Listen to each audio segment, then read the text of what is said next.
De her aftener er enormt energifyldte. Det der er, når sjælen kommer ned og gerne vil i kontakt med de pårørende.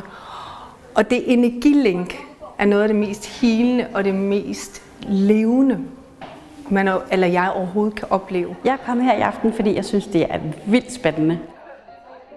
Jamen det jeg håber for ud af det er jo igen, at bare det, at Rikke får kontakt til nogen. Nu har jeg rigtig mange venner og bekendte med i aften, og bare der er en af dem, der får en oplevelse, det er jo guld værd.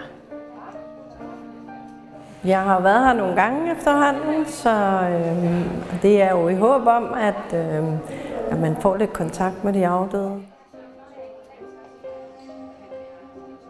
Mit navn er Rikke Rasmussen. Hvor er det vidunderligt, at der er så mange mennesker her i Aladdins hule, der bare vil mærke, fornemme, se, høre lidt til den åndelige verden her i aften. Og lad os så se at komme i gang. Jeg har simpelthen haft en mor stående heroppe netop og danse lidt med mig. Forstå mig på den her måde. Hun var ikke en kvinde, der kunne stå stille. Hun vælger at vise sig her, så jeg føler, der er lidt trængsel ved dem, hun gerne vil til. Hun vidste ikke alt det gode, hun skulle gøre for familien. Hun levede og åndede den her kvinde for familien. Og så dig, så er jeg jo klar, hun har stået lige her. Jeg har en far stående her. Er din far på den anden side? Ja. Jeg får sådan lige, du ligner ham lidt, kære. Jeg får i hvert fald nogle gode træk fra ham af. Så gemmer han sig lige bag avisen. Lige 2 sekunder. Du bliver nødt til at lige være her. Og så beder jeg mig om lige at hive den ned igen, og så kommer det så, at han egentlig vil lige sige, at han holder rigtig, rigtig meget af dig. En meget, meget, meget kærlighedsfyldt. Elsker hende, som kun en far kan elske sin datter. Og så hyler han fandme også. Det gik lige ind i hjertet. Det hele det kører rundt i hovedet for mig. Jeg skal lige hjem og bearbejde det.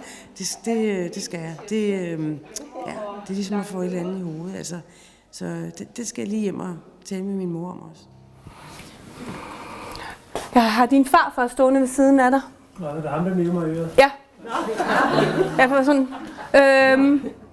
Han siger også, i alt det her, alt skal nok gå.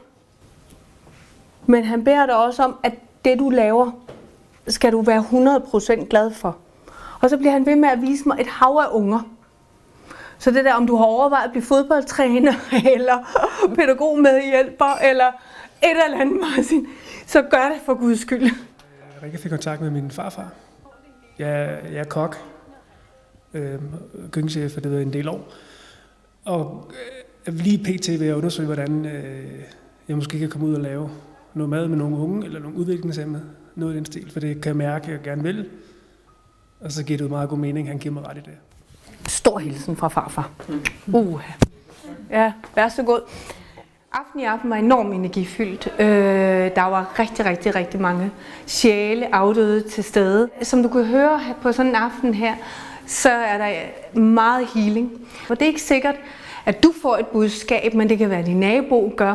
Og også, at du ligesom kan, det kunne jeg også godt bruge. Så man må godt tyvstjæle lidt af de her budskaber fra hinanden til at tage med sig på sin vej ud i det virkelige liv her bagefter. Vi fik lidt svært kontakt i aften, men det har været en fantastisk aften alligevel.